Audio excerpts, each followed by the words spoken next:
Лимон қосылған пряники дайындайтын боламыз. Дәмі деген өте керемет әрі жұмсақ пряниктер шығады.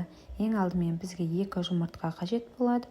Үстінен қантымызды салып, біркелкі етіп араластырып аламыз. Және де үстінен бөлме температурасындағы сары майымызды қосып, біркелкі етіп араластырып аламыз.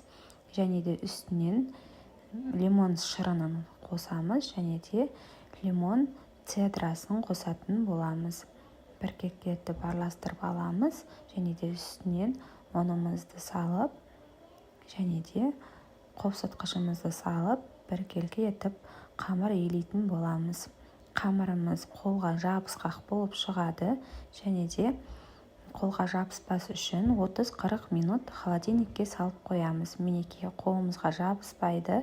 Дәл осы қамырымызды алып, кішкене бөліктерге дөңгелетіп, сахарный пудрамызға аунатып алатын боламыз. Мінекей дәл видеодағыдай аунатамыз. Дәл осылай ара қашықтығын кішкене алшақтау етіп, келесі пряниктерімізді орналастыратын боламыз. Дәл видеодағыдай жасаймыз.